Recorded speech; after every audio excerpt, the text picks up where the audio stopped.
퇴직하고 뭐해? 하루가 지옥처럼 길지? 정빈 감옥이야. 넷플릭스 보다가 TV 집어 던지고 싶어. 너는? 나? 전기기타 질렀어. 동네 할배들 앞에서 헤비메탈로 뒤집어 놓으려고. 기타? 너 손가락이 뻣뻣해서 숟가락도 떨어뜨리잖아. 처음엔 코드 잡다 손목 터질 뻔. 근데 메탈리카 따라 하다 보니 정신줄 놨어. 안녕하세요. 여러분, 저는 이제 62세가 된 김정호입니다. 오늘은 여러분과 함께 50대, 60대, 그리고 그 이후의 삶에서 취미가 왜 소중한지, 또 어떻게 첫걸음을 뗄 수 있는지에 대해 진솔하게 이야기 나누고 싶습니다. 이 나이에 이르니 많은 생각이 스치고 주변 사람들의 삶을 보며 깨달은 바가 적지 않습니다. 혹시 퇴직 후 시간이 많아지면서 이제 뭘 해야 할까 하는 고민에 빠져본 적 있으신가요? 자, 편하게 커피 한 잔 들고 제 이야기를 들어보세요. 50대 후반에 접어들며 가장 강렬히 느낀 건 갑자기 시간이 넘쳐난다는 점이었어요. 젊을 땐 강의 준비, 학생들 상담, 논문 작성으로 하루가 늘 부족했죠. 주말도 학회나 세미나로 정신없었고요. 그런데 정년퇴직 후 하루 24시간이 온전히 제 손에 주어졌어요. 처음엔 자유롭다 싶었죠. 소파에 늘어져 TV를 마음껏 보고 늦게 일어나도 누구 눈치 볼 일 없으니 그게 참 좋았어요. 하지만 여러분, 이 자유가 한두 달 지나니 조금 두려워지더라고요. TV를 틀어놓고 멍하니 보다 문득 내가 뭐하고 있는 걸까? 하는 생각이 들었어요. 아침에 일어나 뭘 해야 할지 감이 안 잡히고 시간만 흘러가는 기분 혹시 공감하시나요? 하루가 빈 캠퍼스 같아서 뭘 그려야 할지 막막한 순간이요. 저는 이걸 캠퍼스의 공포라고 이름 붙였어요. 젊을 땐 직장, 가정, 자녀 양육으로 시간이 저절로 채워졌잖아요.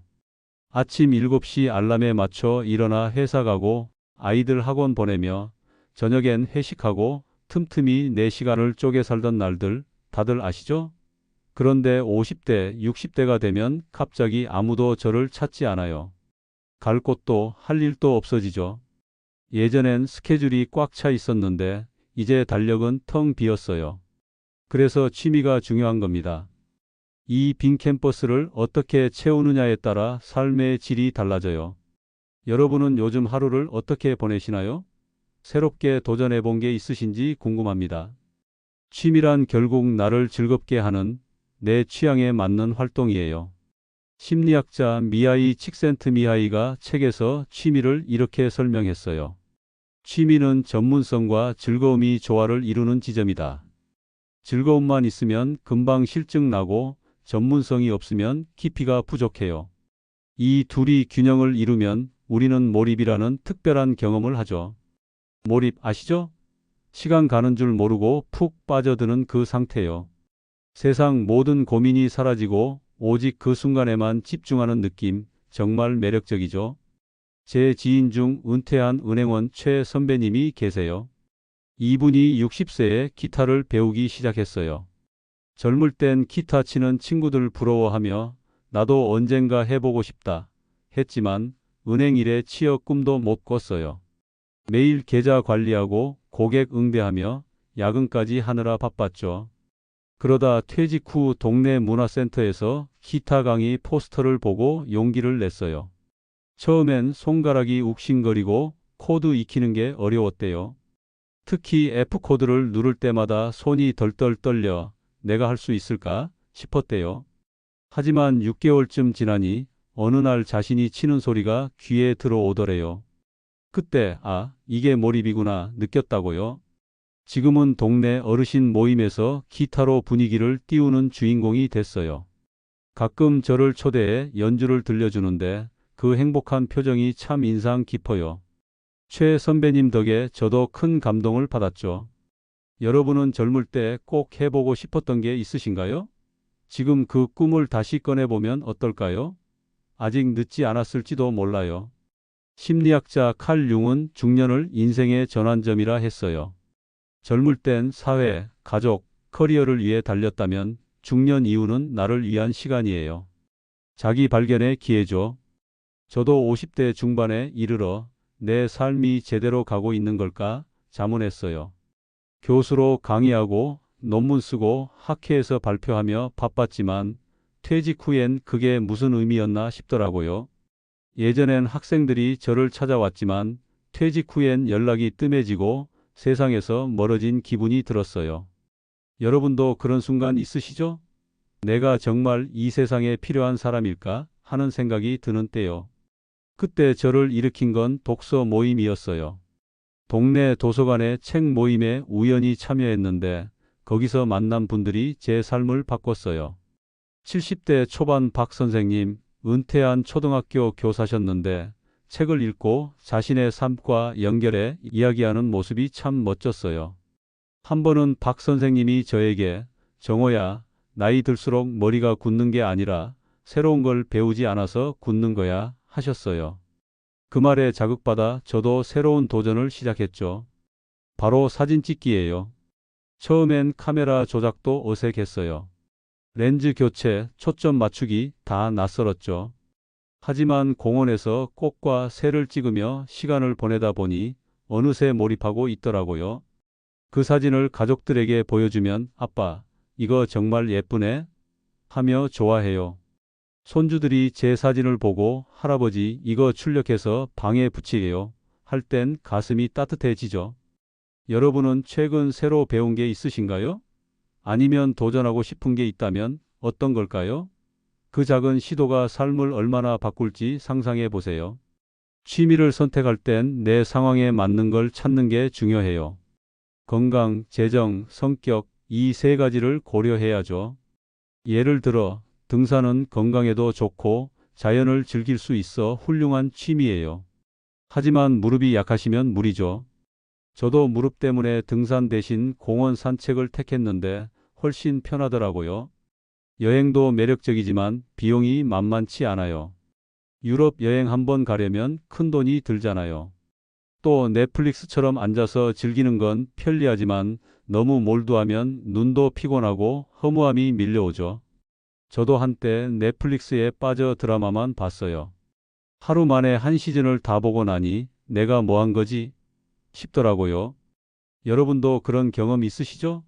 재미는 있었는데 끝나고 나면 뭔가 허전한 기분이요. 저는 취미를 두 종류로 나눠봤어요. 집에서 즐기는 취미와 밖에서 하는 취미요. 집에서 하는 취미는 비 오는 날, 추운 날도 가능하죠. 저는 최근 캘리그라피를 시작했어요. 처음엔 글씨가 엉망이었어요.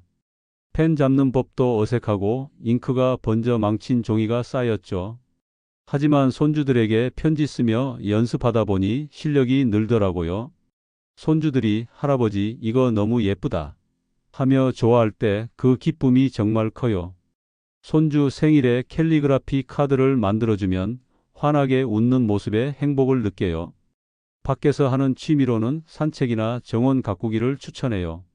제 이웃 이 선생님은 65세에 정원 가꾸기를 시작했어요. 처음엔 마당에 꽃 몇 송이 심는 정도였는데 지금은 동네에서 가장 아름다운 정원이 됐죠. 가끔 저를 불러 같이 꽃 심으며 이야기하는데 그 시간이 참 소중해요. 이 선생님이 그러시더라고요. 정호야, 흙 만지는 게 이렇게 마음을 치유할 줄 몰랐어. 여러분은 집에서든 밖에서든 어떤 걸 시도해 보고 싶으신가요? 작은 거 하나만 떠올려 보세요. 취미를 혼자 즐기는 것도 좋지만 사람들과 함께하는 취미도 큰 의미가 있어요. 혼자만 있으면 외로움이 슬며시 찾아오거든요. 저도 퇴직 후 집에만 있다가 너무 고립된 거 아닌가 싶었어요. 그래서 독서 모임 외에 동네 보드게임 모임에 들어갔죠. 처음엔 이 나이에 보드게임이 좀 유치할까? 했는데 해보니 시간 가는 줄 몰랐어요. 60대, 70대 어르신들이 모여 카탄이나 러미큐브 하며 웃고 떠드는 모습 정말 따뜻했어요. 한 번은 제가 카탄에서 이기니까 다들 김 교수 이거 전문가 아냐? 하며 놀리더라고요. 그때 웃으며 아, 이게 삶의 맛이구나 느꼈죠. 여러분도 사람들과 뭔가를 함께 해본 적 있으신가요? 그때 기분이 어땠는지 떠올려 보세요. 혼자 하는 것도 좋지만 가끔은 사람들과 웃으며 보내는 시간이 삶의 생기를 불어넣죠. 다만 단체 취미를 할 땐 주의할 점도 있어요. 좋은 분들이 많지만 간혹 의도가 좋지 않은 사람도 있죠. 제 동료 한 분은 퇴직 후 등산 모임에 갔다가 시간과 돈을 너무 뺏겨 결국 그만뒀어요. 모임에서 비싼 장비를 강요하고 매주 장거리 등산을 가자고 해서 부담스러웠대요. 그래서 저는 학습 모임을 추천해요. 독서 클럽, 방송통신대, 사이버 대학 같은 곳이요. 이런 모임은 대체로 비영리적이고 삶의 가치를 공유하려는 분들이 많아 안전하죠. 저도 방송통신대에서 심리학 강의를 들었는데 50대, 60대 동기들과 공부하며 큰 자극을 받았어요. 한 분은 68세에 사회복지사 자격증을 따겠다고 열심히셨어요. 그 열정을 보며 나이 들어도 꿈꾸는 게 이렇게 멋지구나 생각했죠. 여러분도 학습 모임에 참여해 본 적 있으신가요? 어떤 경험이었는지 궁금합니다. 취미를 시작하려고 마음은 먹었는데 선뜻 용기가 안 나는 분들 많으시죠? 저도 그랬어요. 사진을 배우기 전 이 나이에 카메라 들고 다니면 좀 이상할까? 걱정했죠. 캘리그라피를 시작할 때도 내가 잘할 수 있을까 망설였어요. 하지만 여러분, 살아오며 후회한 것도 많지만 용기 낸 순간도 많잖아요. 첫 직장에 들어갈 때, 결혼할 때, 아이를 낳을 때 다 용기 냈던 때죠. 새로운 취미는 그 용기의 절반만 있으면 충분해요. 그래도 막막할 땐 두 가지 방법을 추천해요. 첫째, 주변 사람들에게 물어보는 거예요. 자녀나 친구에게 너라면 뭐 하고 싶을 것 같아? 하고 넌지시 물으면 좋은 아이디어가 나와요. 저도 딸에게 물어봤더니 아빠 사진 찍는 거 어때? 하더라고요. 그게 계기가 됐죠. 딸이 아빠 요즘 사진 SNS에 올리는 거 멋지잖아 하며 응원해줬어요. 둘째, 상담 기관을 찾아가는 거예요. 중장년 일자리 센터, 복지관, 가족센터에서 취미 상담도 해줘요. 저는 복지관에서 흥미 검사를 받아봤는데 제 성향을 새롭게 알게 됐어요.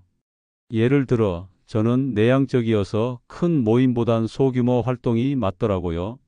상담사가 버킷리스트를 작성하도록 도와줘서 내가 이런 걸 원했구나 깨달았어요.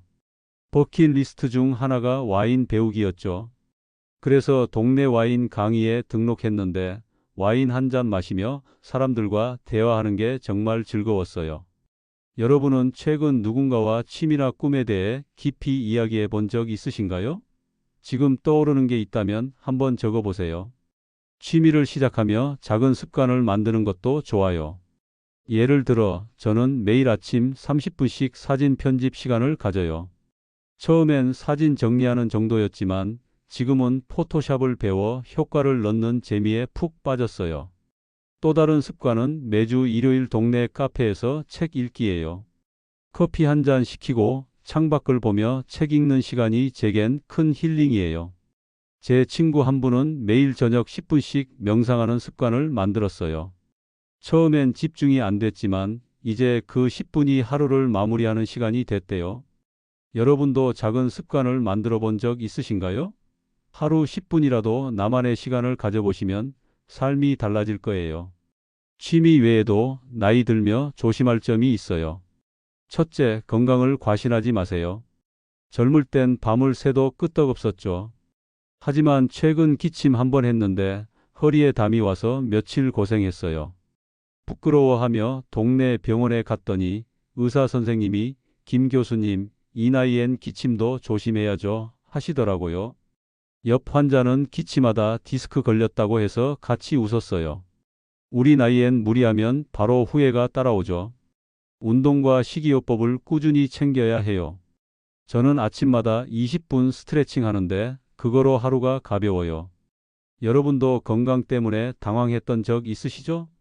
요즘 건강관리 어떻게 하시는지 궁금합니다. 둘째, 직장과 집만 오가는 생활을 경계하세요. 퇴직 후 갑자기 빈 일상에 우울감이 올 수 있어요.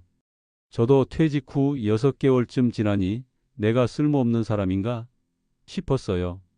아침에 갈 곳도 연락도 없으니 세상에서 잊힌 기분이 들더라고요. 그때 취미와 사람들과의 교류가 저를 구했어요. 독서 모임, 보드게임 모임, 사진 강의가 저를 다시 세상과 이어줬죠.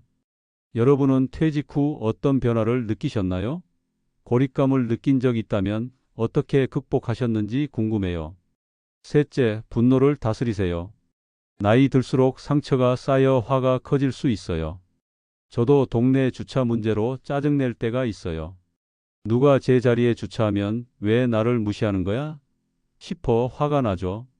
나중에 보니 주차 문제라기보단 무시당했다는 느낌에 예민했던 거예요. 그래서 분노가 치밀 때면 카메라 들고 공원에 나가요. 꽃이나 하늘을 찍다 보면 마음이 가라앉죠. 여러분도 최근 짜증났던 일 있으시죠? 그때 어떻게 마음을 추스르셨는지 알려주세요. 멋진 노후를 위해 몇 가지 나누고 싶어요. 첫째, 말은 간결하고 따뜻하게 하세요. 제 은퇴한 선배 교수님 70대인데도 정호야, 그 생각 좀 더 들려줘 하시며 귀 기울이시는 모습이 참 감동적이었어요. 한 번은 카페에서 그분 카드가 안 돼 당황하시길래 제가 대신 계산해 드렸죠. 나중에 손편지를 보내주셨는데 그 편지 지금도 책상에 두고 봐요. 둘째, 항상 배우려는 자세를 가지세요. 그분 덕에 나이 들어도 배움이 멈추지 않는다는 걸 알았죠. 셋째, 삶의 가치를 찾아요. 빅터 프랭클은 고난 속에서도 의미를 찾는 사람은 흔들리지 않는다고 했어요. 저는 사진 찍고 손주들에게 편지 쓰며 작은 가치를 찾아요. 마지막으로 유머와 작은 봉사를 잊지 마세요. 동네 어르신 짐 들어드리거나 길 양보할 때의 기쁨, 그게 품격이죠. 여러분은 최근 누군가에게 작은 배려를 해본 적 있으신가요? 그때 기분이 어땠나요? 자, 여러분, 취미는 단순한 여가가 아니라 삶을 풍요롭게 만드는 마법입니다. 60대에 기타를 배운 최 선배님, 70대에 책으로 삶을 나누는 박 선생님, 65세에 정원을 가꾼 이 선생님, 그리고 사진과 캘리그라피로 새 삶을 찾은 저처럼 여러분도 작은 용기로 첫 발을 내딛어 보세요. 복지관, 친구, 가족과 대화하며 여러분만의 캠퍼스를 아름답게 채워보시길 바랍니다. 오늘 함께 해주셔서 감사합니다. 건강하고 행복한 하루 보내세요.